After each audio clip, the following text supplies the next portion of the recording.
Hello everyone, welcome back to my channel.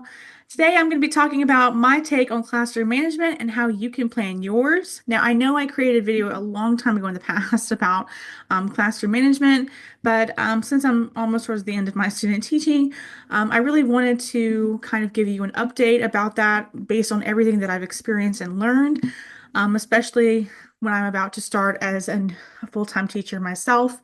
And I really wanted to talk about how you can set up yours as well. Classroom management, I've learned, is more than just discipline. It's really just how you manage a classroom, how make sure that the whole classroom kind of runs smoothly, how students know what to do the minute they come into your classroom. Any resources that I kind of show you or talk to you about today, I will link below for you to use. Some may cost something that I may have gotten from like Teachers Pay Teachers or TPT, but everything is usually going to be under $5. And many of these resources I have actually made myself that are completely free for you to use. Don't forget to like and subscribe if you haven't already done so.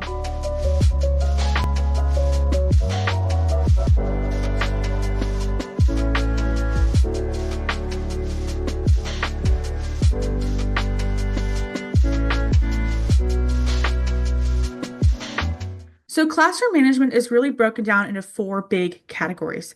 The first is going to be behavior plan. The next is parent communication, routines and procedures, and the fourth is classroom community. So starting off with behavior plan, I created my own rules using Bitmoji, and then I kind of paired that to go with like a little consequence chart that I found super cute and helpful. Students need to know what the rules are the minute that they walk into your classroom and what happens when they break one. I also have like a clip chart for this. Now I know that most people don't like clip charts, but I have found as a student teacher that sometimes you may be given a classroom management behavior plan system already used by your school that you kind of have to adhere to. And some of which were like Class Dojo or a clip chart that you can also kind of modify for your classroom as well, but that you kind of have to use based on the school that you're at. So sometimes you may be put in that position, and if that's the case, then you just kind of have to roll with it. But you can modify it in your classroom. I've seen many teachers use other different kind of systems as well besides that, so that is good news. But my students will always have the chance to get back on green for the clip chart thing. Um, I don't believe that one mistake really defines a particular person. I do believe that you have the chance to um, get back to where you needed to be. Um, and I also have more than one system in place, as I said, that you can do to kind of promote good behavior or positive reinforcement. Secret student, for example, is really great. And what that is basically I will monitor a student at random.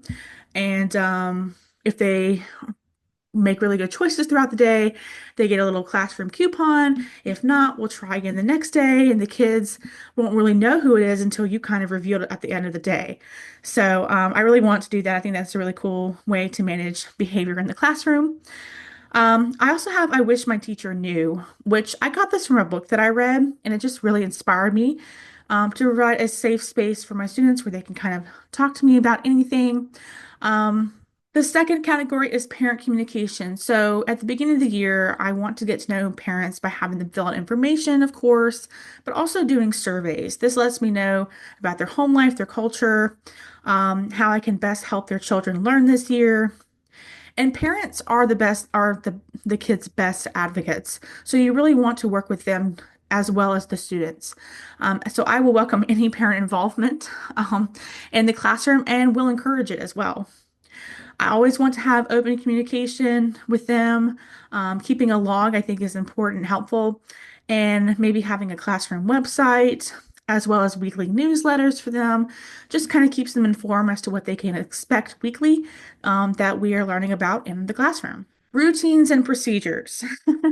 These are things that students will need to know what to do in the classroom, from how they should get out their materials to when to go to the bathroom or how they should act when they're lining up or in the hallway or whatever. I have a checklist down below for all the rules, I'm sorry, routines and procedures your students may need to know, and you may need to kind of go ahead and set up for your students before the beginning of the school year, especially. When students leave my classroom, they're going to move another clip from another clip chart called the location clip chart, and then grab a hall pass. If they want to get my attention, they can use a particular hand signal. I've seen these in the classroom and I love it. I think it's just really great, especially when you're working on classwork and you kind of want the room to be quiet. I think it's really effective. If they need me to come to their desk when it pertains to work, I found this waiting room basket, which I think is super cute. When working, students will know what voice level they should be at because I will have push lights and like a little visual that kind of shows them this. And then when getting out materials, I will have like little visual cards that are kind of magnetic that I'll stick on my board. I actually made this myself because I really felt that it can really help with particular student needs. I'm a visual person myself, so I like to really help students. I think it'd be very creative to use this. For classroom community, I really like the concept of being a bucket filler instead of like a bucket dipper, or it promotes making good choices in the classroom, which we'll discuss that at the beginning of the year. But students are going to be kind of grouped by color, like red, blue, orange, green, and they have to work together to fill their bucket um, to reach classroom coupons that I made myself. Then there's also classroom jobs that I really want to promote. In my previous videos, like how to make your own classroom library, I've told you that I want to create a classroom job about being a librarian, but there are other jobs that I'll be using as well, like pencil patrol, which I think is cute, security guard, which is opening the door every time we walk into like a different room, um, that sort of thing. I also have group or team jobs, which again promote classroom community and teamwork as students get to decide how they will work together. Camps is my favorite way to help my students know what to expect for every activity that they engage in. Having a plan for classroom management is so crucial, and it's so important for you to build strong relationships with your students and really build a really great foundation for your classroom environment as well, and how things will go throughout the entire school year. How you plan to manage will determine outcomes of your class.